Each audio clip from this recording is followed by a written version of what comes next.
One snowy winter morning, Aaliyah, a young waitress exhausted after 3 straight hours of work, happened to see an old woman shivering as she shoveled snow on the sidewalk.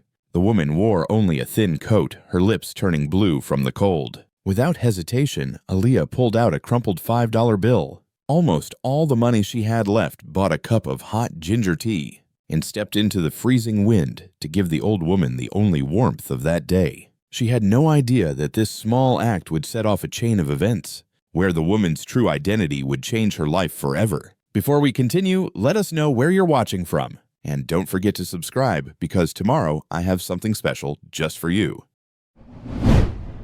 The diner's door chimed for the 100th time that morning. Aaliyah Carter barely looked up. Her hands moved on autopilot, pot in one hand, mug in the other. Pour, smile, move on. The routine had become muscle memory after 3 years at Harper's Diner. Outside, Chicago was drowning in snow. Fat flakes fell thick and fast, piling up on the sidewalks, on car hoods, on everything. The streetlights glowed dim and yellow through the white chaos. Inside the diner was warm, but that warmth didn't reach Aaliyah. Not really. Her fingers were cracked and raw from the cold. The walk here, 3 neighborhoods on foot at 4 in the morning, had been brutal. But rent didn't pay itself, and the bus fare added up. "Excuse me, hello." A sharp voice cut through her thoughts. Aaliyah turned. Table 6.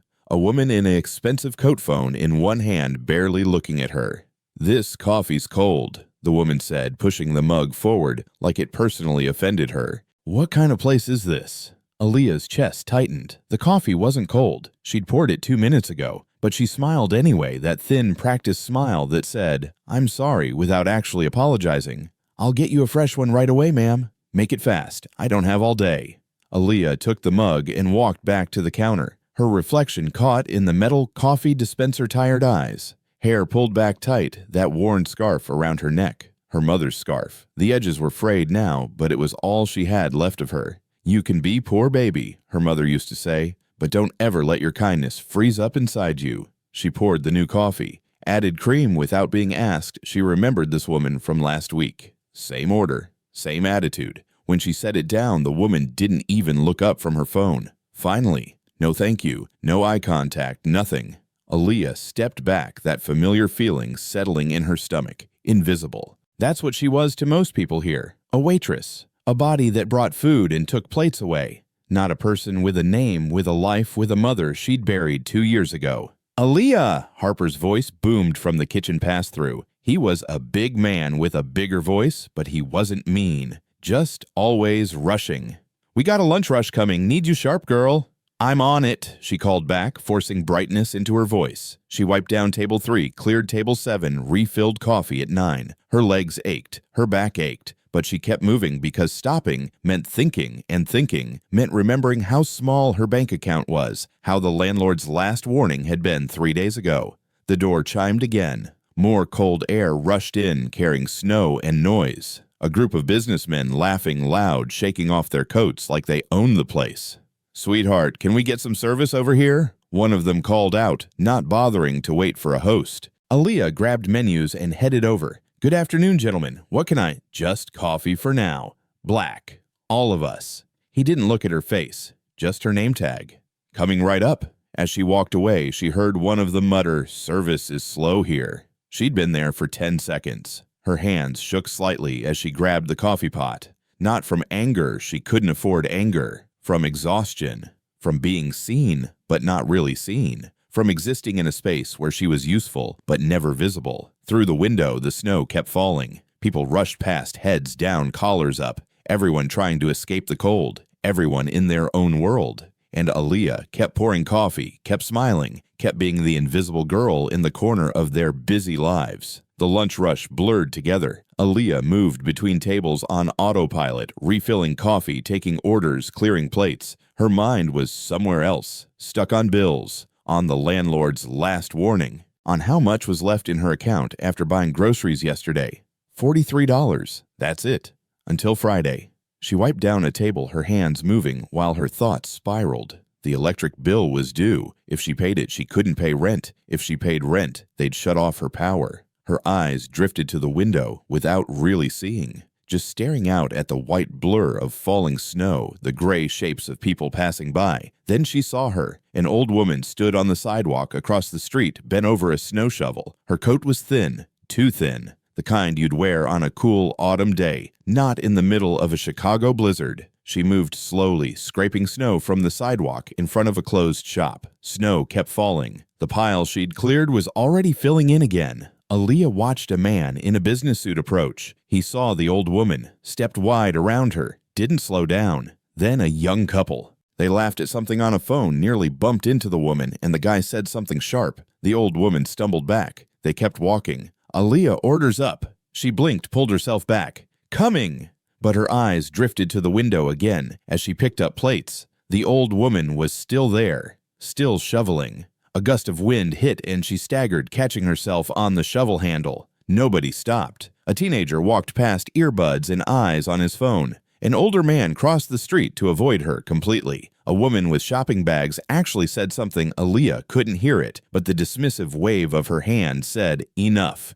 Get out of my way." The old woman bent down to pick up something, a scarf that had fallen. Before she could grab it, someone's boot landed right on it. They didn't notice, just kept walking, grinding it into the slush. Aaliyah's chest went tight. "Am you good?" She turned. Harper stood at the counter looking at her with raised eyebrows. "Yeah, She gestured toward the window. "That woman out there, she's been shoveling in this cold for—" "Not our problem, kid." Harper's voice wasn't mean, just practical. He'd seen too much to get involved in everything. "You got tables." "I know, but—" "Table 6 wants their check. Table 9 needs ketchup."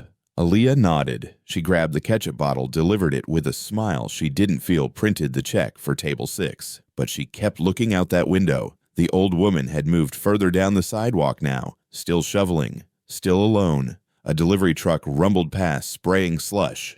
It hit her. She turned away, wiping her face with her sleeve. Not one person stopped to ask if she was okay. Snow can be cold, Aaliyah thought, but people are colder. She remembered her mother, working as a custodian at that office building downtown, coming home with stories about how people talked over her, walked past her, treated her like furniture. "They don't see us, baby," her mother had said once, sitting at their kitchen table with swollen feet.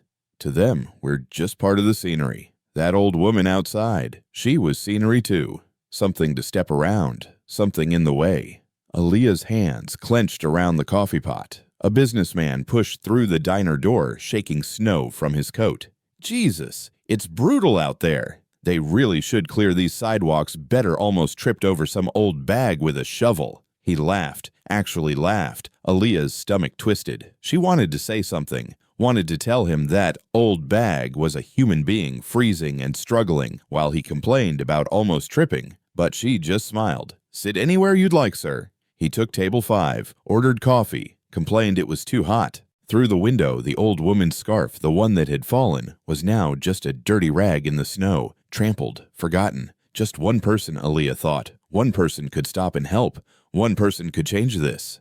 She looked around the diner, warm, full. People eating, laughing, scrolling through phones. Outside, an old woman worked alone in the freezing cold, and the world just kept moving. Aaliyah set down the coffee pot. Her hand went to the scarf around her own neck, her mother's scarf. The last thing she had to remember her by. Her mother would have stopped. Her mother would have done something. "Harper!" Her voice came out steadier than she felt. "I need to take 5 minutes." He looked up from the grill. "Now, we're slammed. 5 minutes, please." Something in her face made him pause. Then he sighed. 5. That's it." Aaliyah nodded. She was already reaching for the hot water kettle because someone had to stop. And if no one else would, then it had to be her. Aaliyah's last $5 sat on the counter in front of her. Rent money, bus fare, dinner for the next 2 days. All of it right there in one crumpled bill. She stared at it for 3 seconds. Then she picked it up. 1 ginger tea. To go. Harper glanced up from the grill. "You buying?" "Yeah." He didn't ask why. Just made the tea, hot water, fresh ginger, a squeeze of lemon honey. The kind of drink that warmed you from the inside out. Aaliyah wrapped her hands around the paper cup. Heat seeped through to her cold fingers. She grabbed her thin jacket from the hook. "You're going out there." Harper stared at her like she'd lost her mind. "In this 5 minutes, you said?" "Aaliyah." But she was already pushing through the door. The cold hit her like a fist. Wind tore through her jacket, cut straight through to her bones. Snow stung her face. Her breath came out in white clouds. God, it's freezing. Across the street, the old woman had stopped shoveling. She leaned against the building wall, shoulders hunched, trying to catch her breath. Aaliyah's feet crunched through the snow. Each step felt harder than the last. The wind pushed against her. Her fingers were already going numb around the cup. Just keep walking. Just get there. A car rushed past spraying slush. Some of it hit her jeans. The cold soaked through immediately. She kept going. The old woman looked up as Aaliyah approached. Her face was weathered, lined with age and exhaustion. Her lips had a blue tint. Her hands shook even though they were wrapped around the shovel handle. "Ma'am." The woman blinked, confused. People didn't stop. People didn't talk to her. "I brought you this." Aaliyah held out the cup. "It's ginger tea. Still hot. Please drink it." The old woman stared at the cup like it might disappear if she reached for it. I don't have money to. It's not for sale." Aaliyah pressed it into her hands. "It's a gift. It's cold out here. Dangerous cold. You need to warm up." The woman's fingers wrapped around the cup. Her whole body seemed to relax at the heat. "Why would you?"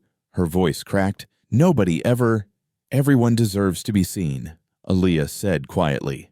"Everyone deserves to be cared for." The old woman's eyes filled with tears. She brought the cup to her lips with trembling hands and took a sip. Then another. Steam rose between them, a small cloud of warmth in the frozen air. "Thank you," the woman whispered. "So few people. They just walk past, like I'm not even here." Aaliyah knew that feeling, lived it every single day in that diner. "I see you," she said simply. The wind howled around them. Snow swirled. Aaliyah's teeth were starting to chatter, but she didn't move. Not yet. The old woman looked at her, really looked at her. Something shifted in her expression. Recognition, maybe. Or understanding. "What's your name, child?" "Aaliyah." "Aaliyah Carter. That's a beautiful name." The woman took another sip, holding the cup close, like it was the most precious thing in the world. "Thank you, Aaliyah. Not just for the tea. For stopping. For seeing an old woman who everyone else walks right past. Are you okay out here? Do you need—" "I'll be fine now. Thanks to you."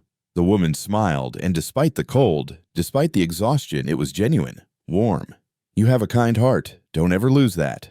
Aaliyah felt something catch in her throat. Her mother used to say the same thing. If Mom could see me now, she'd be proud. "Stay warm, okay?" Aaliyah touched the woman's shoulder gently. "Please." "I will. And you too, dear. Get back inside before you freeze."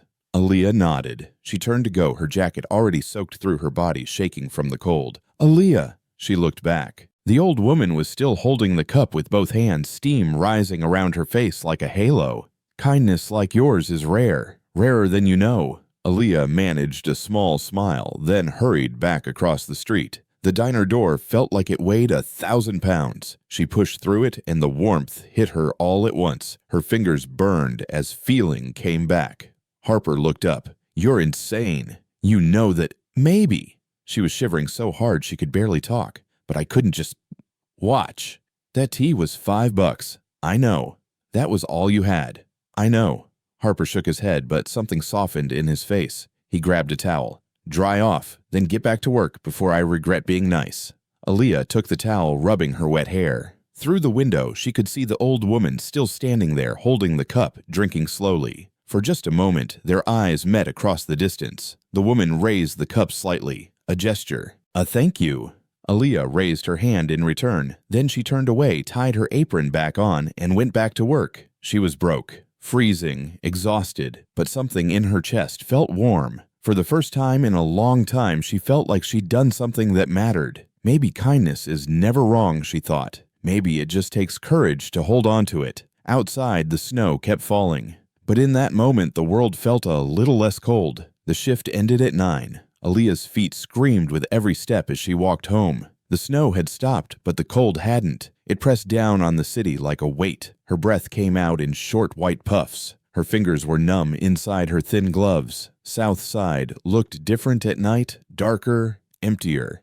The streetlights threw long shadows across the snow-covered sidewalks. Most of the shops were closed. Metal gates pulled down, graffiti tags sprayed across them. She passed a group of guys on a corner. They didn't bother her. She was a regular face here, just another tired worker walking home. Her building stood at the end of the block, a 3-story brick structure with cracked windows and a front door that didn't lock properly. The hallway smelled like old cooking oil and mildew. Stairs creaked under her weight as she climbed to the second floor. Apartment 2C, home.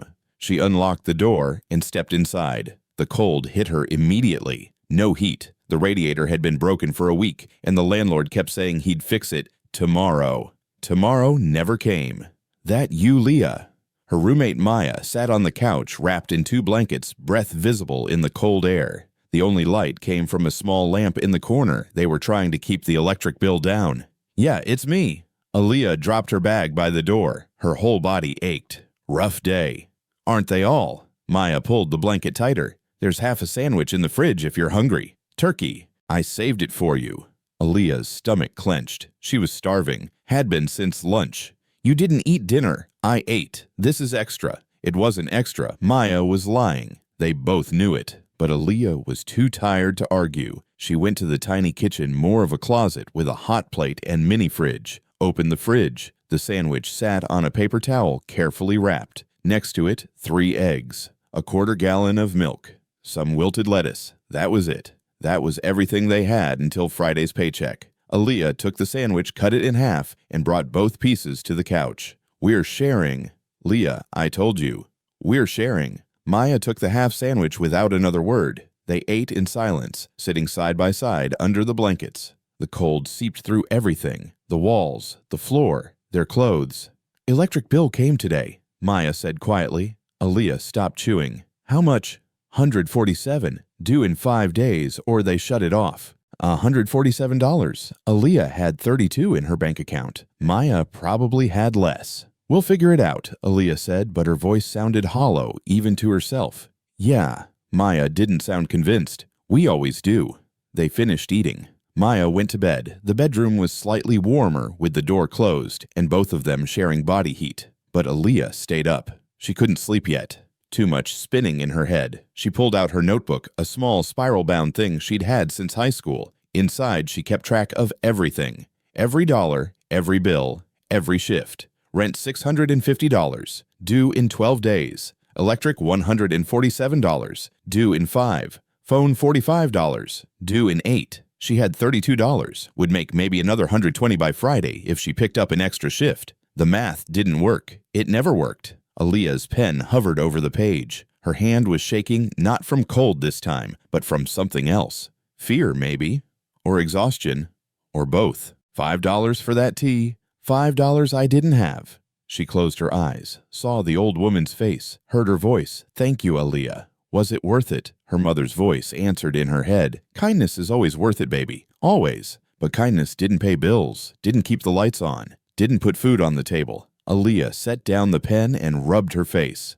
God, she was tired, so bone-deep tired that thinking hurt. She lay down on the couch, pulling the thin blanket over herself. The springs dug into her back. She'd gotten used to them years ago. Outside, wind rattled the window. Somewhere down the hall, a baby cried. Just get through tomorrow, she told herself. Then the day after that. Just keep going.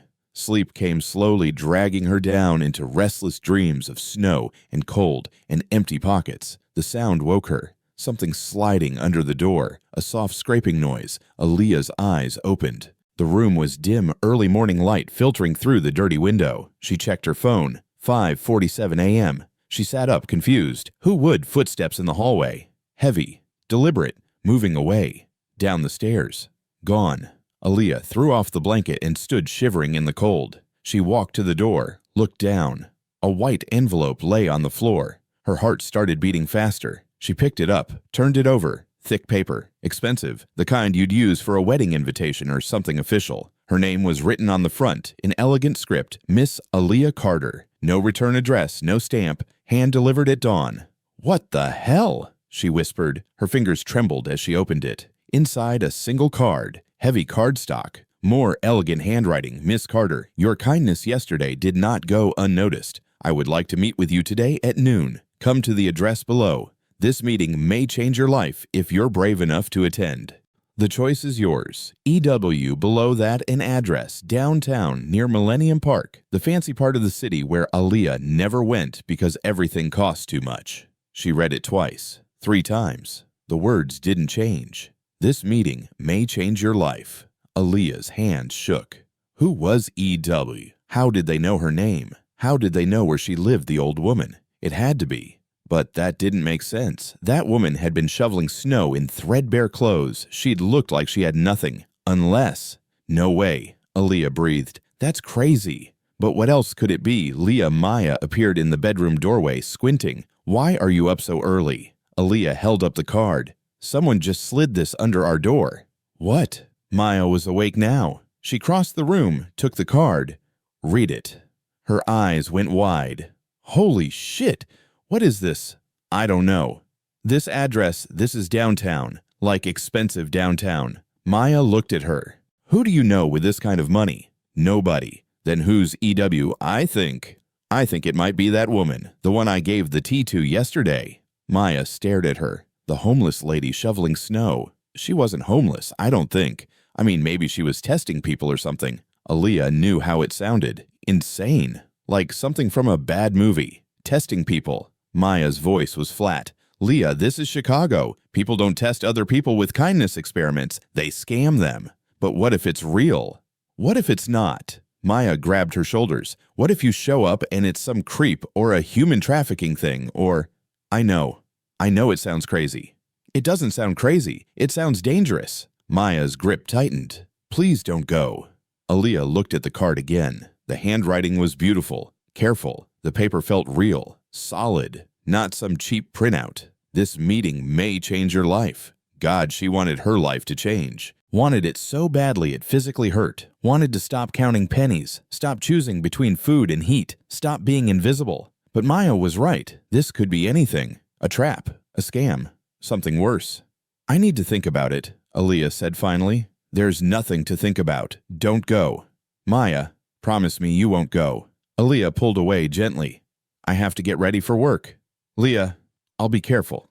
I promise. She went to the bathroom, closed the door, and leaned against it. Her reflection stared back from the cracked mirror, tired eyes, worry lines too deep for 27. The card sat on the sink edge, white and pristine against the stained porcelain.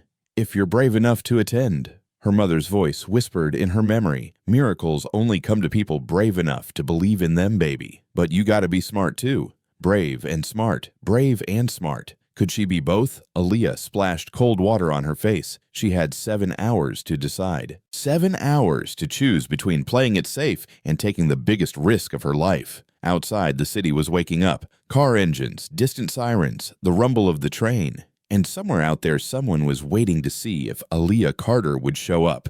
If she was brave enough. If she was desperate enough. If she still believed that kindness could matter in a world that had given her every reason not to. Aaliyah stood in front of the building at 11:53 a.m. Her heart hammered so hard she could feel it in her throat. The address had led her here, a glass tower in the loop, all steel and shine. The kind of building she'd only ever seen from bus windows. Wells Foundation was etched into the marble entrance in gold letters. She'd almost turned back 3 times on the train ride over. Maya's warning still rang in her ears. But something stronger pulled her forward. Curiosity, hope, desperation. Maybe all 3. The lobby was enormous. Marble floors so polished she could see her reflection. A massive chandelier hung from the ceiling like frozen light. Everything smelled like money and leather and something floral she couldn't name. A security guard sat behind a desk. He looked up as she approached, taking in her worn coat and secondhand boots. Can I help you? His tone said she didn't belong here. I'm here to see…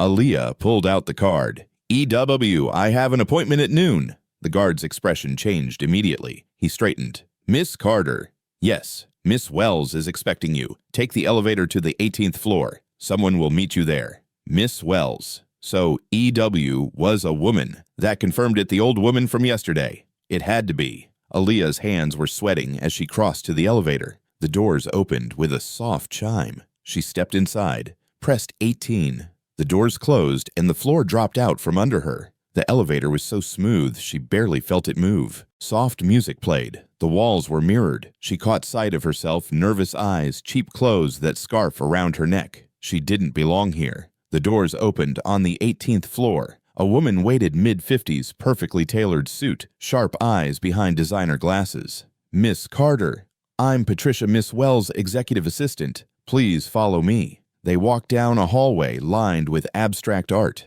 Everything was white and gray and expensive. Their footsteps were silent on the thick carpet. Patricia stopped at a set of double doors. "Miss Wells will see you now." She opened the doors. The office was huge. Floor-to-ceiling windows showed the entire city. Lake Michigan stretched out like a sheet of gray glass buildings, rising like fingers toward the sky. The furniture was minimal but elegant. A desk, 2 chairs, a small sitting area, and by the window, standing with her back to the door, was the old woman from yesterday. Except she didn't look old anymore. She turned around. The woman wore a cream-colored dress that probably cost more than Aaliyah's entire wardrobe. Her silver hair was styled perfectly. Her posture was straight, commanding. She looked like she belonged on magazine covers in boardrooms at galas, but her eyes, those were the same. Kind, sharp, knowing. "Hello, Aaliyah." Her voice was warm. "Thank you for coming. I wasn't sure you would." Aaliyah stood frozen in the doorway. You were shoveling snow in the cold." The woman smiled. "Yes, that was me. But why, you're clearly not." Aaliyah gestured vaguely at everything. The office, the view, the wealth dripping from every surface. "Not what poor homeless." The woman walked closer. "No, I'm not. My name is Eleanor Wells. I'm the founder and CEO of Wells Foundation. We manage charitable giving across the Midwest. Assets worth about $400 million. Aaliyah felt dizzy. $400 million. She couldn't even imagine that kind of money. "Please sit." Eleanor gestured to the chairs by her desk. Aaliyah sat. Her legs felt shaky. Eleanor sat across from her, crossing her legs elegantly. "I imagine you have questions." "Why?" The word burst out. "Why were you out there? Why did you test me?" Test is a harsh word. Eleanor's expression softened, but not entirely inaccurate. "Let me tell you a story, Aaliyah, about a woman who built an empire but lost herself in the process." She stood, walked to the window. The city spread out below them. "I started this foundation 30 years ago. My husband had just died, cancer, very sudden. We had no children. He left me everything, a fortune neither of us had expected." Eleanor's voice was steady, but something painful lived underneath. "I threw myself into work, into giving money away properly, into making a difference." "That sounds good," Aaliyah said quietly. "It was good. It is good. But somewhere along the way, I forgot something important." Eleanor turned to face her. "I forgot what it felt like to be human, to be vulnerable, to need help and not receive it." She walked back, sat down again. "I have everything, Aaliyah. Money, power, respect. People line up to meet with me, to ask for funding, to kiss up and flatter and pretend to care about me personally." Her jaw tightened. "But they don't see me. They see my bank account, my influence, my ability to make their problems disappear with a checkbook." Aaliyah thought about the diner, about being invisible to customers who only saw a waitress. "I have spent 3 decades meeting with people who claim to care about helping others," Eleanor continued. "They come with presentations and proposals and promises. They wear expensive suits and use impressive words. They tell me exactly what I want to hear." She leaned forward. "But I never know if they mean it. I never know if their kindness is real or if it's just another performance for my money." "So you went out there to find out," Aaliyah said slowly, "to see who would help someone who couldn't do anything for them in return." "Exactly." Eleanor's eyes locked on hers. "I spent 3 hours out there yesterday, Aaliyah. 3 hours in the freezing cold, shoveling snow, struggling, clearly in need. Do you know how many people stopped to help?" Aaliyah shook her head. "One." Eleanor's voice broke slightly. "In 3 hours, in a city of millions, you were the only person who stopped, the only one who saw a human being instead of an inconvenience, the only one who gave up something money you clearly didn't have to help a stranger." Aaliyah's throat felt tight. I couldn't watch anymore. Everyone was ignoring you. They ignore people like that every day. People like your mother was, I imagine." Aaliyah's head snapped up. "How do you know about my mother? After you gave me that tea, I had someone look into you. I hope you don't mind." Eleanor's voice was gentle. "Your mother, Grace Carter, worked as a custodian for 15 years, died 2 years ago from a heart condition she couldn't afford to treat properly. She raised you alone after your father left, taught you to be kind despite how hard life was." Tears burned Aaliyah's eyes. Hearing someone say her mother's name acknowledge her existence, treat her like she'd mattered, it hurt in a way she hadn't expected. "She sounds like she was an extraordinary woman," Eleanor said softly. "She was." Aaliyah's voice cracked. "She was invisible too. Just like me. Just like you were yesterday. But you saw me. Just like you saw your mother. Just like you see everyone." Eleanor stood and walked to a cabinet. She pulled out a leather folder, brought it back to the desk. "I've spent 30 years looking for someone to help me run this foundation, someone who understands what it means to struggle, someone whose kindness isn't a strategy or a performance, someone real." And she opened the folder. Inside were documents, papers with official-looking seals. "I'm 72 years old, Aaliyah. I don't have forever, and I refuse to leave my life's work to someone who only sees dollar signs." Eleanor looked at her directly. "I want to offer you a position, assistant to the CEO. You'll work directly with me, learn how we operate, help decide where our money goes and who we help." Aaliyah's mouth went dry. "I don't understand. I'm a waitress. I don't have a degree. I don't know anything about—" "You know the most important thing." Eleanor's voice was firm. "You know what it's like to need help. You know what it feels like to be overlooked, and you still chose to be kind when you had every reason not to be. But there must be hundreds of people more qualified." Qualified? Eleanor's laugh was sharp. "I've hired qualified people for 30 years. They know spreadsheets and tax codes and grant proposals. But they've never had to choose between buying food or paying rent. They've never been invisible. They don't understand the people we're supposed to help." She pushed the folder toward Aaliyah. "This foundation gives away millions of dollars every year to homeless shelters, food banks, community programs, medical clinics. We're supposed to help people who need it most. Don't you think someone who's lived that life should have a say in how we do it?" Aaliyah stared at the folder. Her hands trembled. "I know this is overwhelming," Eleanor said gently. "Take your time. Read the offer. Think about it. But know this. Aaliyah, yesterday, you gave me something I haven't had in years. You gave me hope that good people still exist, that kindness isn't extinct, that someone out there still cares about strangers in the cold." She reached across the desk and placed her hand over Aaliyah's. "You reminded me why I started this work in the first place, and I want you to help me remember every single day going forward." Aaliyah looked up. Eleanor's eyes were wet. "I'm not offering you a job," Eleanor said quietly. "I'm offering you a purpose, a chance to help thousands of people who are exactly where you were yesterday, who are scared and struggling and wondering if anyone sees them." The words hit Aaliyah like a wave. She thought about her mother, about every shift at the diner, about every time she'd been treated like furniture, about Maya shivering under blankets because they couldn't afford heat. "If Mom could see this," she whispered. "She can," Eleanor said. "I believe that, and I think she'd be incredibly proud of the woman you've become." Aaliyah wiped her eyes. "Can I really do this? I don't want to mess it up. I don't want to let you down."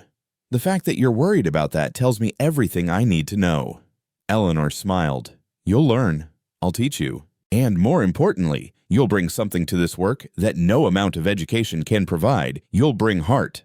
Aaliyah pulled the folder toward her, opened it. The top page showed a salary number that made her dizzy. $65,000 per year, more than double what she made at the diner, more than she'd ever imagined earning. "That's just starting," Eleanor said, "with benefits, health insurance, retirement, everything you need." Health insurance. Aaliyah thought about her mother dying because treatment cost too much. She couldn't form words. Emotions crashed through her disbelief, hope, fear, joy, everything at once. "You don't have to answer today," Eleanor said. "Take the weekend, think it over, talk to people you trust, then let me know Monday." But Aaliyah was already shaking her head. "I don't need time." Eleanor raised an eyebrow. "Yes." Aaliyah's voice grew stronger. "Yes, I'll do it. I want to do this. I want to help. I want to matter." Eleanor's smile transformed her entire face. She stood, came around the desk, and pulled Aaliyah into a hug. "You already matter," she whispered. "You always have. Now the world is going to know it too." Aaliyah hugged her back, tears streaming down her face. All the exhaustion and fear and struggle of the past 2 years poured out in that embrace. When they pulled apart, Eleanor wiped her own eyes, laughing. "Look at us. 2 women crying in a corner office. Very professional." Aaliyah laughed too, a real laugh, the first genuine one she'd had in months. "When do I start?" she asked. "Monday." 9 a.m. Patricia will have everything ready for you.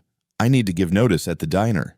Already taken care of. I'll make sure Harper is compensated for the inconvenience, and I'll send something extra for your regular customers, the ones who were kind to you.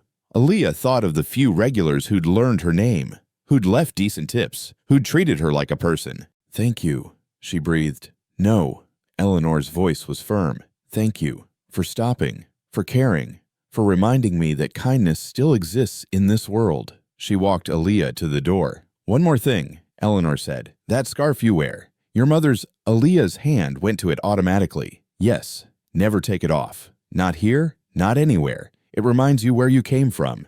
And that matters more than any degree or qualification. Eleanor's eyes shone. Your mother raised you right, Aaliyah. She gave you something rare and precious, a kind heart in a cruel world. Don't ever lose that. I won't, Aaliyah promised. She left the office in a daze, rode the elevator down, walked out into the cold Chicago afternoon. The city looked different. The same buildings, the same streets, the same snow, but different somehow. Full of possibility instead of threat. She pulled out her phone and called Maya. Leah, are you okay? Where are you? I'm downtown. I went to the meeting. What I told you. Maya. Aaliyah's voice was steady, calm, happy. It was real. It was all real. I got a job, a real job, at a foundation, with salary and benefits and… Wait, what? Slow down. We can pay the electric bill, Aaliyah said and started laughing. We can pay rent. We can buy groceries. Real groceries. We can fix the radiator. Maya was silent for a long moment. Then, are you serious? Completely. Oh my God, Leah. They both started laughing, crying, talking over each other. People on the street stared at Aaliyah, this young woman standing in the snow, phone to her ear, tears streaming down her face, laughing like she'd won the lottery. In a way she had. She'd won something better than money. She'd won the chance to matter, to help, to turn her own pain into purpose. As she walked to the train station, Aaliyah looked up at the gray sky. Snow was starting to fall again, light flakes drifting down like blessings. I hope you're watching, Mom, she whispered. I hope you're proud. The wind picked up cold, but not cruel, and somewhere in that wind, Aaliyah felt her answer. I am baby. I always was. Monday morning, 8:47 a.m. Aaliyah stood in front of Wells Foundation again, but this time everything was different. This time she wasn't a visitor. She was walking into her new life. She'd spent the weekend in a blur. Told Harper she was leaving. He'd been shocked, but happy for her. Cried with Maya. Called the electric company and paid the bill in full. Bought real groceries, milk, eggs, fresh vegetables, meat that wasn't discounted because it was about to expire. It felt like breathing after being underwater for years. Now she wore the best outfit she owned. Black pants from Goodwill, a white blouse. Maya had helped her iron her mother's scarf, tucked carefully around her neck. Her hands shook as she pushed through the revolving door. The security guard from Friday looked up and smiled. Morning, Miss Carter. Welcome to Wells Foundation. Thank you. Her voice came out smaller than she intended. The elevator ride to 18 felt longer this time. She watched the numbers climb her reflection in the mirrored walls. You belong here, she told herself. Eleanor chose you. You belong. The doors opened. Patricia waited perfectly put together as before. Good morning, Aaliyah. Ready for your first day? I think so. You'll be fine. Patricia's smile was genuine. Follow me.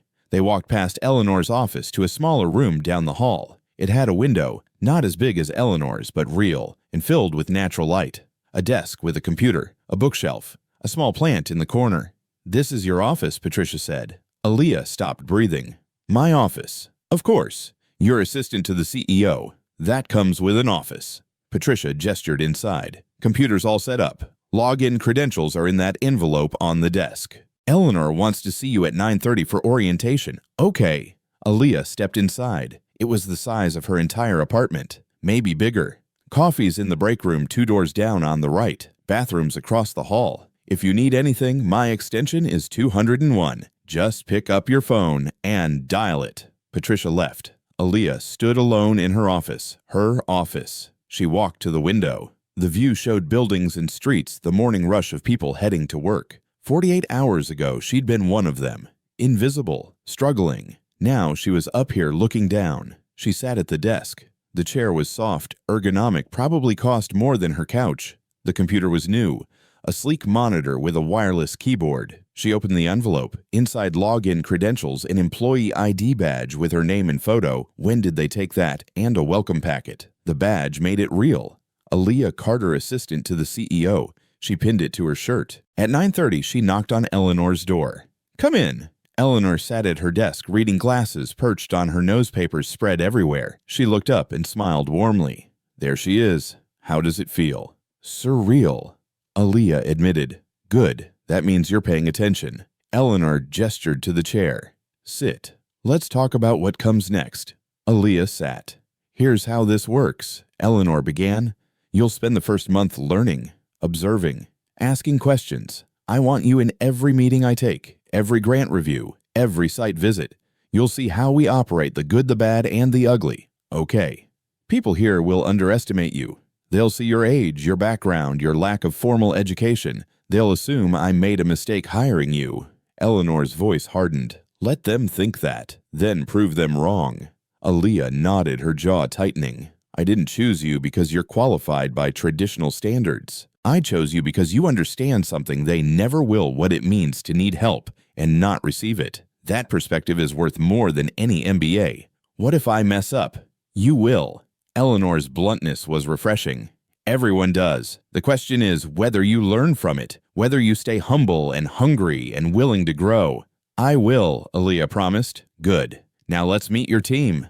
Eleanor stood. Aaliyah followed her down the hall to a conference room. Inside, 5 people sat around a table. 3 women, 2 men, all dressed professionally, all looking successful and accomplished. They looked up as Eleanor entered. Their eyes slid to Aaliyah with thinly veiled curiosity and judgment. "Everyone, this is Aaliyah Carter. She's my new assistant and will be working closely with me on all foundation business." "Aaliyah, meet the team." Eleanor went around the table. Marcus, Director of Grant Programs. Lisa, Chief Financial Officer. Jennifer, Communications Director. David, Operations Manager. And Rachel, Director of Community Outreach. They each nodded, polite smiles that didn't reach their eyes. "Aaliyah comes from a different background than most of you." Eleanor continued. "She's going to bring a fresh perspective to our work. I expect all of you to support her as she learns." "Of course," Marcus said smoothly. He was mid-40s, expensive suit, slicked back hair. "We're happy to help. Though I'm curious, what's your educational background, Aaliyah?" The question was a test. Everyone in the room knew it. "High school diploma," Aaliyah said clearly.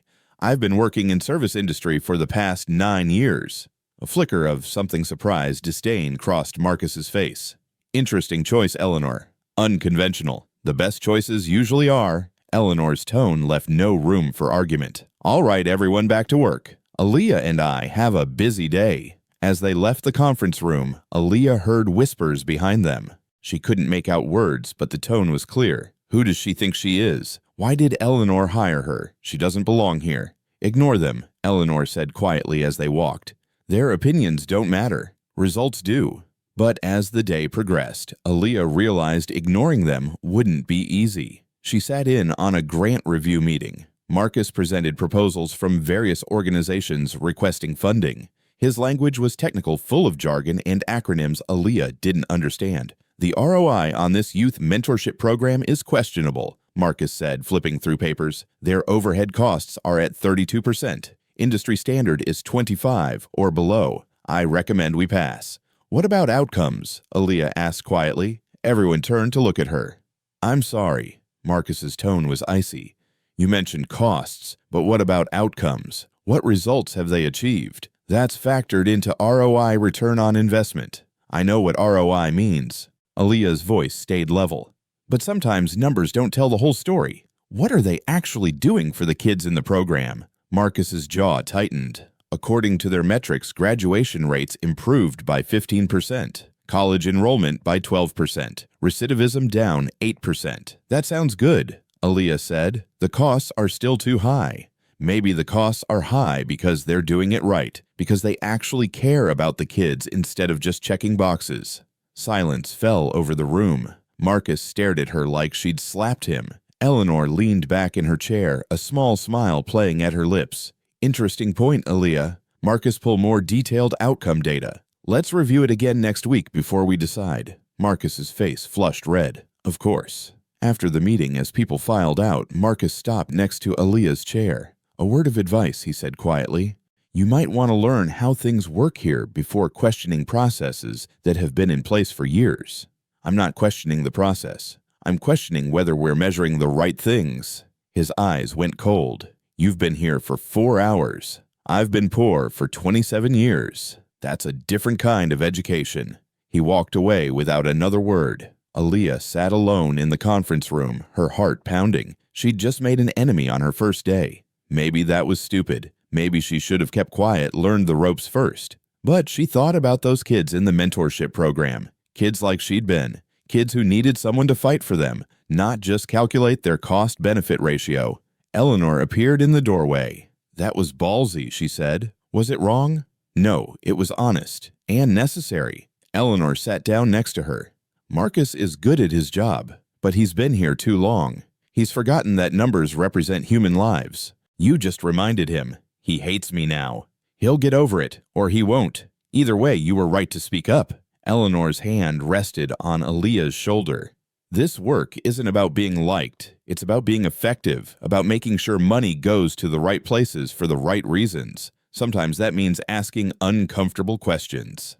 "I don't want to be the troublemaker." "You're not the troublemaker. You're the truth teller. There's a difference." Eleanor stood. "Come on, I want to show you something." They took the elevator down to the parking garage. Eleanor's car was a modest sedan. Aaliyah had expected something flashier. "Where are we going?" "You'll see." They drove through downtown, then south. The buildings got shorter, older. The neighborhoods got rougher. Graffiti appeared on walls, boarded windows. People huddled on corners despite the cold. Aaliyah recognized this area. It looked like where she'd grown up. Eleanor pulled up in front of a community center, a squat brick building with bars on the windows, but fresh paint on the doors. "This is Southside Youth Center," Eleanor said as they got out. "We funded their renovation 3 years ago. They run after-school programs, job training, counseling, everything these kids need." Inside the center buzzed with life. Kids everywhere playing basketball in the gym, doing homework at tables, talking with counselors. The walls were covered with bright murals and motivational posters. A woman approached, mid-30s, warm smile, tired eyes. "Eleanor, you didn't tell me you were coming." "Surprise visit, Keisha. This is Aaliyah, my new assistant. Aaliyah, meet Keisha Monroe. She runs this place." They shook hands. Keisha's grip was firm, her palms calloused. "Welcome to the chaos." Keisha laughed. "We've got 42 kids here today, double what we had last year." "That's wonderful," Eleanor said. "It's overwhelming. We're bursting at the seams. Already turned away 12 kids this week because we don't have space or staff." Keisha's smile faltered. "We applied for expansion funding, but heard it might not come through. Something about overhead costs being too high." Aaliyah and Eleanor exchanged glances. "We're reviewing that decision," Eleanor said carefully. "Can you show Aaliyah around?" Keisha led them through the center. Each room told a story, kids learning to code, practicing for GED tests, talking to therapists, preparing for job interviews. The staff looked exhausted, but passionate. The kids looked engaged, hopeful, alive. In one corner, a teenage girl sat alone crying quietly. A counselor sat with her, talking softly, holding her hand. "That's Maya," Keisha said quietly. "Her mom's boyfriend beats her. We're working with CPS, but the system moves slow. Meanwhile, this is the only safe place she has. 4 days a week, she comes here straight after school and stays until we close at 9. Aaliyah's throat went tight. She saw herself in that girl, saw all the kids she'd grown up with, saw the ones who'd made it and the ones who hadn't. "If we had more funding," Keisha continued, "we could stay open 7 days a week, hire more counselors, add more programs, reach more kids like Maya who desperately need somewhere to go." They finished the tour, said goodbye, drove back to the foundation in silence. Back in Eleanor's office, Aaliyah finally spoke. "That's what Marcus wanted to cut, that center, those kids." "Yes." "Because overhead costs are too high." "Yes." "But Keisha's only asking for enough to keep the lights on and staff paid. That's not overhead. That's the bare minimum to function." Eleanor smiled. "Now you're beginning to understand the problem. People like Marcus look at spreadsheets. You look at Maya crying in the corner with nowhere else to go. Both perspectives matter, but yours matters more. Why? Because you remember what it's like to be Maya. Marcus never will." Aaliyah thought about the grant review meeting, about Marcus dismissing the program because numbers didn't align perfectly. I want to fight for that funding, she said. Then fight for it. Build your case. Gather evidence. Present it at next week's meeting. Show everyone why this matters. What if I fail? Then you learn and try again, but my money's on you succeeding. Eleanor's eyes sparkled. You've got something Marcus and the others don't. You've got fire. Use it. That night, Aaliyah stayed late in her office. She read through Southside Youth Center's proposal 3 times, pulled outcome data, looked at testimonials from kids and families, built a presentation that told the story behind the numbers. Patricia poked her head in at 7. You're still here? Yeah, working on something. Eleanor told me you went to Southside today. That place does good work. It does, and it might not get funded. Patricia leaned against the doorframe. Can I give you some advice? Please. Marcus has been here for 12 years. He's smart, connected, and used to getting his way. If you go up against him, it won't be easy. I know. But, Patricia smiled slightly, Eleanor didn't hire you to be easy. She hired you to shake things up. So shake them up. Just be ready for the consequences. What kind of consequences? The kind where people either respect you or try to push you out. There's usually not much middle ground. After Patricia left, Aaliyah sat in the quiet office, looking out at the city lights. She thought about her first day, about Marcus's hostility, about Maya crying in that community center, about her mother working herself to death while people looked through her like glass. She pulled out her phone and texted Maya. First day was intense. Made some enemies, but I think I'm doing the right thing. Maya responded immediately. You always do the right thing. That's who you are. Proud of you, Leah.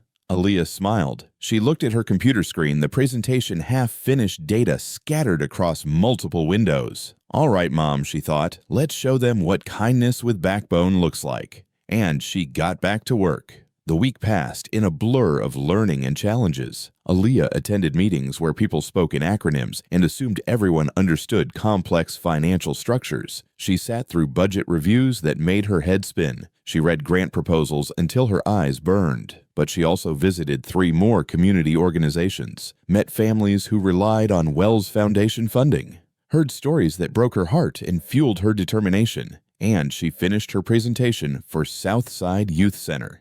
Friday morning, the grant review meeting. Aaliyah arrived early, her printed materials organized in a folder, her hands sweating despite the cold. Marcus was already there, of course. He barely glanced at her. Still here, I see. Where else would I be? Most people who challenge me on day 1 usually realize they're in over their heads. They quit within a month. I'm not most people. Clearly, his tone suggested that wasn't a compliment. The others filtered in. Lisa, Jennifer, David, Rachel, then Eleanor carrying her coffee, looking refreshed and ready. All right, let's get started. Marcus, where are we? We have final recommendations on 12 proposals, 9 approvals, 3 denials. Southside Youth Center remains in the denial column due to overhead concerns. Aaliyah has something to present on that one, Eleanor said calmly. Aaliyah. Every pair of eyes turned to her. Marcus's expression could have frozen water. Aaliyah stood. Her legs felt shaky, but she locked her knees, kept her voice steady. I visited Southside Youth Center on Monday. I met the director, the staff, and the kids they serve. I've also reviewed their proposal outcome data and comparable programs in the area. She distributed her handouts. What I found was that calling their costs overhead misrepresents what they're actually doing. Marcus leaned back. The numbers speak for themselves. Let me speak for the numbers then. Aaliyah pulled up her first slide on the screen. Yes, 32% of their budget goes to operational costs, but let's break that down. 12% is staffing. They employ counselors, teachers, and security. Kids in this neighborhood need all 3. 10% is facility maintenance. Keeping a building safe and heated in Chicago winters isn't cheap. The remaining 10% covers utilities, insurance, and supplies. She clicked to the next slide. Now let's look at outcomes. Last year, Southside served 87 kids regularly. Of those, 94% stayed in school. 78% improved their grades. 41 graduated high school in a neighborhood where the dropout rate is 60%. 22 enrolled in college or trade programs. 8 got full-time jobs with livable wages. Jennifer leaned forward. Those are strong numbers. They are. But here's what matters more. Aaliyah's voice grew stronger. I met a girl named Maya. She's 15. Her home life is dangerous. Southside is the only safe place she has 4 days a week. If we don't fund them, they can't stay open 7 days. Maya and kids like her have nowhere to go on the days the center's closed. That's anecdotal, Marcus said dismissively. We can't make funding decisions based on individual stories. Why not? Aaliyah turned to him. Aren't individual stories exactly what we're supposed to be impacting? Isn't that the point of all this? The point is sustainable, scalable impact. One girl's story is 42 girls' stories. 42 kids who came to that center this week alone. That's not anecdotal. That's a pattern. That's data with faces attached. The room was silent. Aaliyah clicked to her final slide, a simple comparison chart. Here are 3 other programs we funded this year. All have overhead costs between 28 and 35%. None were questioned. None were denied. The only difference between them and Southside is that Southside serves a poorer neighborhood and doesn't have fancy presentations or board members with connections. Marcus's face went red. That's not, isn't it? Aaliyah kept her voice level. Look at the data. Same cost structures, similar outcomes, different neighborhoods, different decisions. Eleanor spoke for the first time. Marcus, do you have a response? He shuffled papers, jaw tight. The comparison isn't entirely fair. Those other programs have different scopes. They all serve youth. They all provide mentorship and education. The scope is identical. Aaliyah wasn't backing down. The only difference is perception. This is exactly the problem with hiring someone with no experience. Marcus's composure cracked. You don't understand how careful we have to be with funding decisions, how much scrutiny we face, how one bad investment can damage our reputation. I understand that kids are dying in the streets while we worry about reputation. Aaliyah's voice rose. I understand that Maya has 3 more years until she's 18 and can escape her situation if she survives that long. I understand that this foundation exists to help people like her, not to protect our image. Enough. Eleanor's single word cut through the tension. Both of you sit down. Aaliyah sat. Her heart hammered. She'd gone too far, lost her temper, proven Marcus right about her inexperience. Eleanor looked around the table. Show of hands. Who votes to approve Southside's funding? Jennifer's hand went up immediately. Then David's. Rachel hesitated, then raised hers. Lisa stayed neutral, waiting. 3 votes. That was majority from the directors. Eleanor's hand went up. I vote yes as well. Motion passes. Southside gets their funding. Full amount requested plus a 10% increase to expand hours. Marcus stood abruptly. This is a mistake. Noted. Anything else? He grabbed his materials and left without another word. After he was gone, Eleanor looked at Aaliyah. That was intense. I'm sorry. I shouldn't have. You did exactly what needed doing. You challenged our assumptions. You brought human perspective to a numbers game. You fought for kids who can't fight for themselves. Eleanor's expression softened. That's why you're here. Jennifer spoke up.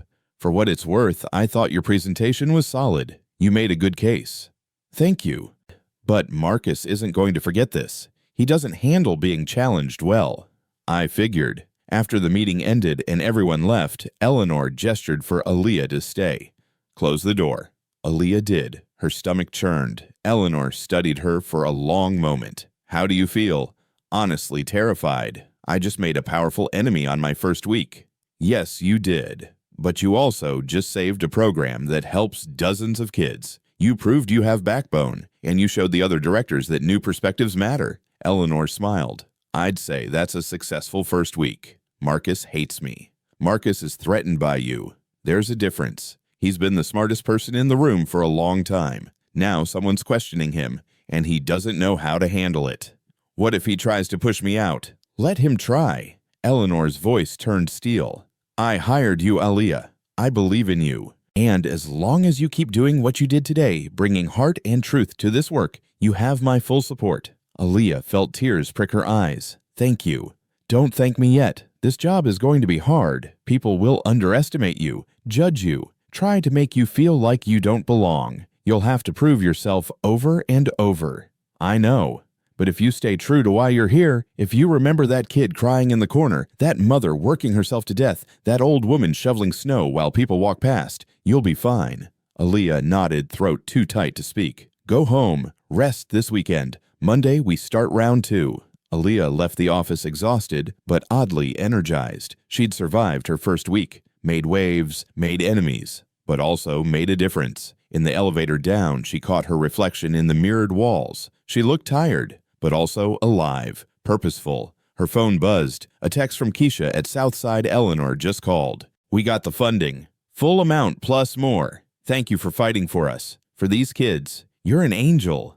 Aaliyah leaned against the elevator wall, reading the message 3 times. She thought about Maya, about having somewhere safe to go 7 days a week now, about 42 kids who'd keep having a refuge. Not an angel, she texted back, just someone who remembers what it's like. Outside, snow was falling again. But this time, when Aaliyah stepped into it, she didn't feel the cold as sharply. She had a purpose now, a place where her voice mattered, where her past wasn't baggage, but perspective. She pulled her mother's scarf tighter and walked toward the train station, a small smile on her face despite everything. 1 week down, a lifetime of work ahead. But for the first time in years, Aaliyah Carter felt like she was exactly where she belonged. 6 months passed. Aaliyah learned fast. She attended workshops on nonprofit management, read books on philanthropy and social impact, shadowed each department head to understand how the foundation operated. But more importantly, she kept visiting communities, kept meeting the people Wells Foundation served, kept bringing their stories back to the boardroom.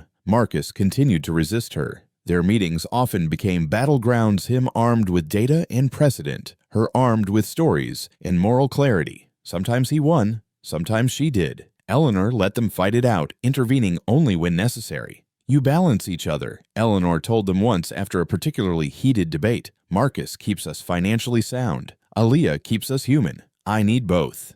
It was grudging respect at best, but it was something. The other directors gradually warmed to her. Jennifer started copying her on key communications. David invited her to operations meetings. Rachel asked her opinion on community outreach strategies. Lisa remained professionally distant but fair. Aaliyah settled into the rhythm of the work, started feeling less like an imposter and more like she belonged. But something still nagged at her. One evening in late autumn, she sat in Eleanor's office after everyone else had gone home. "What's on your mind?" Eleanor asked, looking up from her paperwork. "I've been thinking about last winter, about how you went out in the cold to test people's kindness." "What about it?" "You found one person in 3 hours. One out of hundreds who walked past." Aaliyah leaned forward. "That's not okay. That's not how it should be." "No, it's not. But that's the world we live in. What if we could change it?" The idea had been forming for weeks, growing stronger.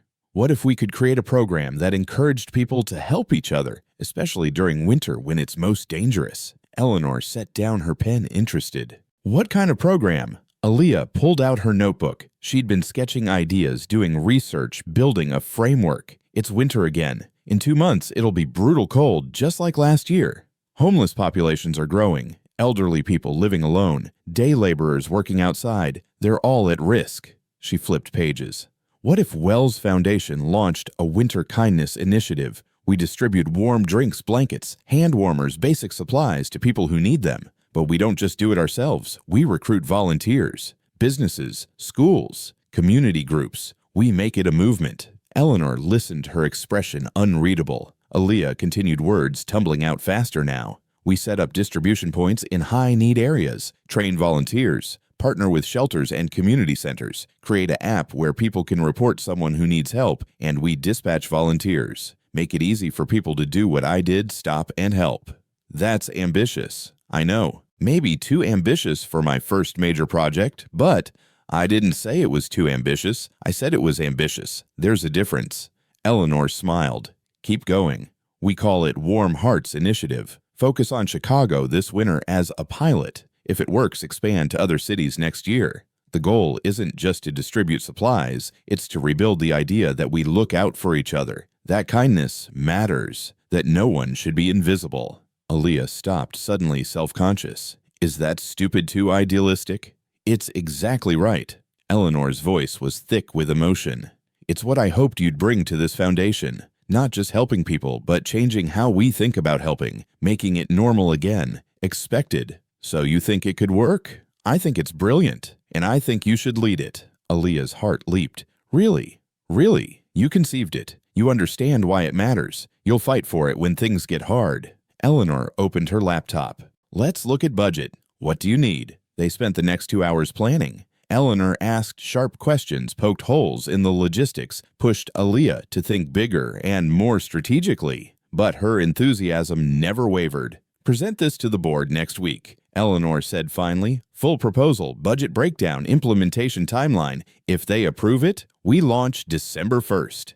That's only 6 weeks away. Then you'd better get moving." Aaliyah worked like she'd never worked before. She built partnerships with homeless shelters, soup kitchens, community centers, recruited volunteers from colleges and corporations, designed the supply distribution system, created the app with help from a tech company that donated the development. Marcus predictably opposed it. "This is outside our normal scope," he argued at the board meeting. "We fund existing organizations. We don't run programs directly."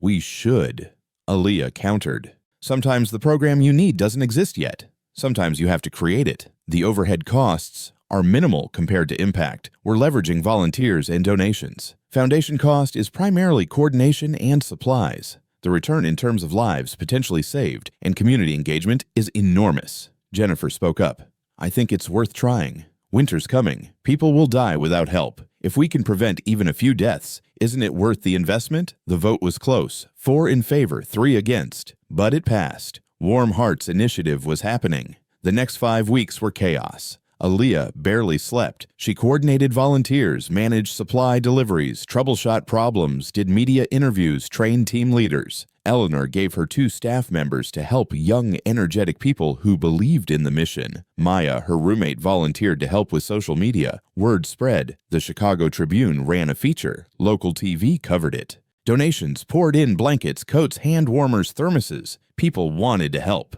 They just needed someone to show them how. December 1st arrived launch day. 6 distribution points across the city. 50 volunteers at each location. Vans loaded with supplies. The app went live. Aaliyah stood at the South Side location deliberately chosen as the flagship site. This was where she'd grown up, where people like her mother had struggled and been overlooked. Not anymore. The first person approached at 7:15 a.m., an elderly man, coat thin and torn, shivering violently. A volunteer greeted him warmly. "Good morning, sir. We're here to help.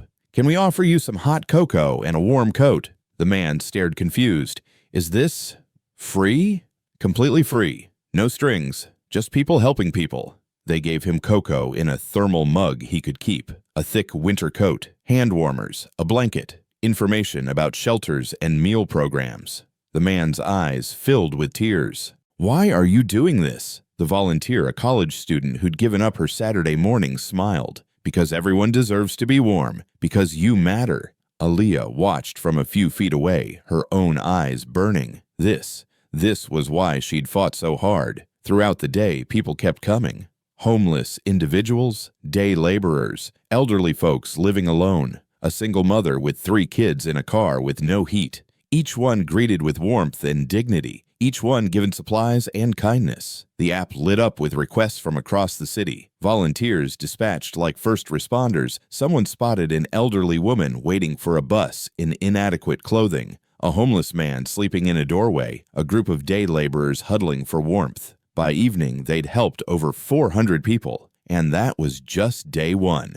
Eleanor showed up around 6 p.m. just as volunteers were packing up. She walked through the site talking to volunteers, looking at the remaining supplies. Then she found Aaliyah, who was coordinating the next day's schedule. "How do you feel?" Eleanor asked. "Exhausted, overwhelmed, happy." Aaliyah gestured at the scene around them.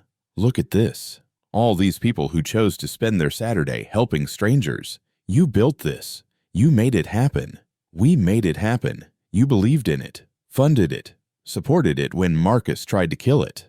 Eleanor's smile was soft. "Remember last winter when I stood in the cold and only 1 person stopped? Yeah. Today, 300 people stopped. 300 volunteers gave their time. Businesses donated supplies. The whole city is paying attention."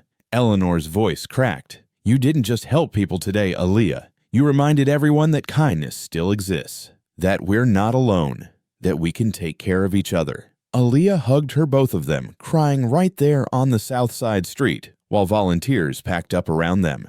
"Thank you," Aaliyah whispered, "for seeing me, for giving me this chance. Thank you for being worth seeing, for proving me right." Eleanor pulled back, wiping her eyes. "Your mother would be so proud." I hope so. I know so. Winter deepened. Warm Hearts Initiative ran 7 days a week through February. They helped over 8,000 people, distributed 15,000 coats, 20,000 blankets, uncounted hot drinks and meals, connected hundreds to permanent housing and services. But the numbers weren't what mattered most. What mattered was the shift in culture. People started noticing those in need instead of looking away. The app had a feature where anyone could report someone who needed help, and people used it. Strangers checking on strangers, the idea spreading like warmth through a cold city. Marcus never fully came around, but even he had to admit the program was successful, and when budget time came, he didn't oppose continued funding. Media coverage brought national attention. Other cities reached out. Could they replicate the program? Would Wells Foundation help them start their own chapters? Eleanor tasked Aaliyah with expansion planning. By next winter, Warm Hearts would be in 5 cities. Within 3 years, 20. One night in late February, Aaliyah sat in her office, still surreal to think of it as her office, looking out at the snowy city. She'd come so far in 1 year. From invisible waitress to nonprofit leader, from struggling to survive to helping thousands survive. Her phone buzzed. A text from an unknown number. This is Keisha from Southside Youth Center. Maya, the girl you met, just got accepted to Northwestern. Full scholarship. She wanted you to know. You helped make that possible.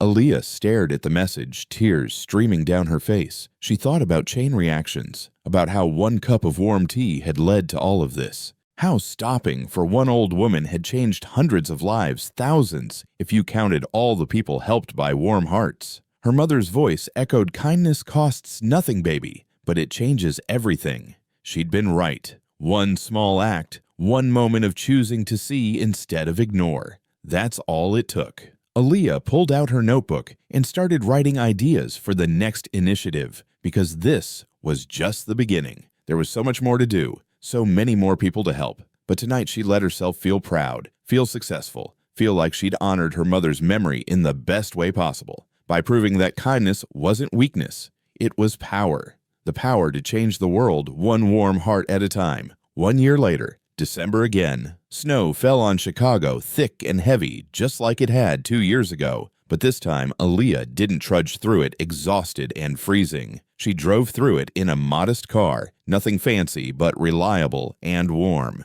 So much had changed. Warm Hearts Initiative was in 12 cities, now helping tens of thousands. Wells Foundation had doubled its community programs. Aaliyah had been promoted to Director of Community Impact, the youngest director in the foundation's history. She'd moved to a small apartment in a better neighborhood. Nothing luxurious, but safe and heated. Maya still lived with her. Aaliyah had paid off their old debts and helped her roommate enroll in nursing school. Eleanor had become like family, a mentor, a friend, a second mother. They had dinner together every week, talked about work and life and everything in between. But today was special. Today was the 2-year anniversary of that moment when Aaliyah had stopped to help a stranger in the snow.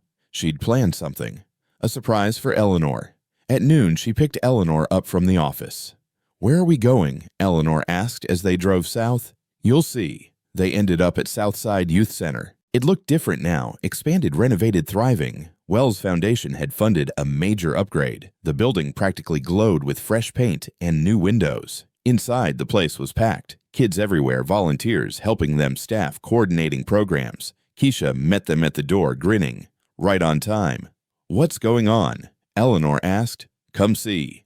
They walked to the main assembly hall. Inside, it was decorated with banners and balloons, folding chairs set up theater style, and sitting in those chairs dozens of people. Kids' parents, staff, volunteers, people whose lives had been touched by Wells Foundation, by Warm Hearts Initiative, by the ripple effects of One Kind Act 2 years ago. "What is this?" Eleanor whispered. Aaliyah guided her to a seat in the front row. Then she walked to the small stage. "Thank you all for coming," she said into the microphone. Her voice only shook slightly.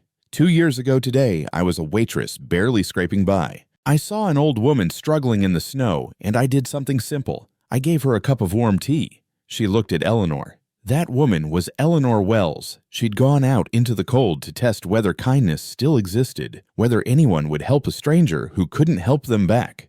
Murmurs of understanding rippled through the crowd. "That one small act changed my life. Eleanor gave me a job, a purpose, a chance to matter. But more importantly, she taught me that kindness isn't just about individual moments. It's about creating systems that make kindness possible, that make caring for each other the norm instead of the exception. Aaliyah gestured to the crowd. Everyone in this room has been touched by that philosophy, by the programs we've built together, and today we want to say thank you.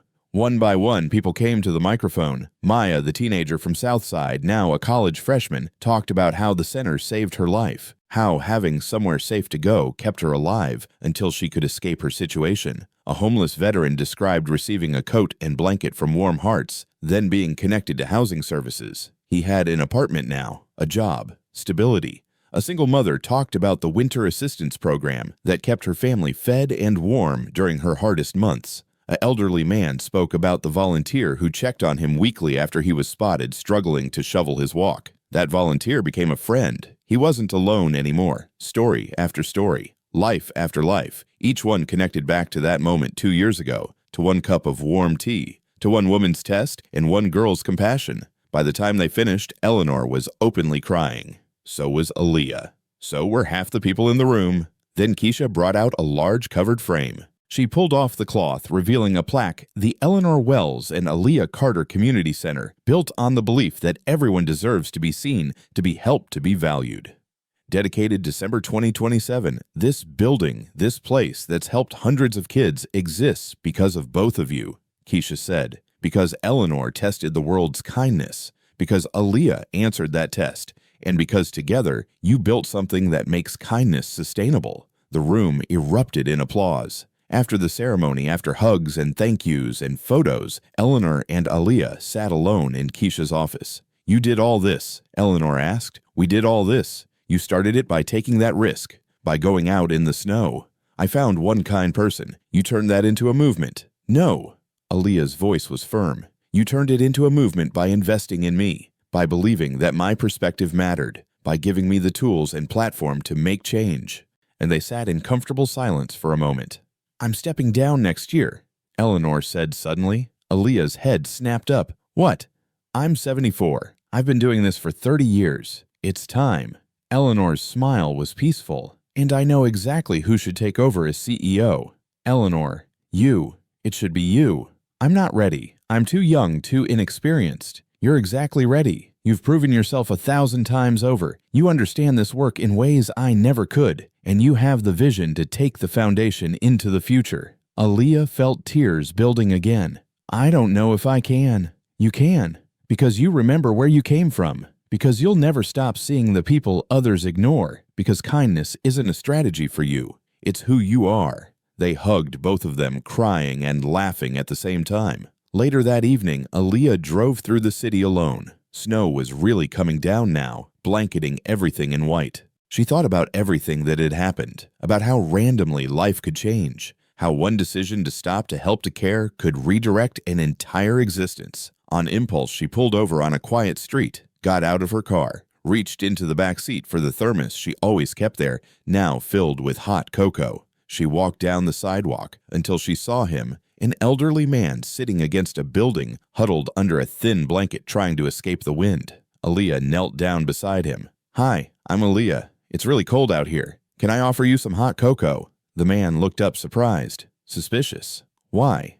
Because everyone deserves to be warm. Because you matter. She poured cocoa into the thermos cup, handed it to him. The man took it with shaking hands, brought it to his lips. Steam rose around his face. Thank you, he whispered. You're welcome. There's a shelter 2 blocks that way. They have beds tonight, and it's heated. Can I call you a ride? I don't have money. It's free. Just people helping people. She made the call, waited with him until the van arrived, gave him her card with information about services, told him to reach out if he needed anything.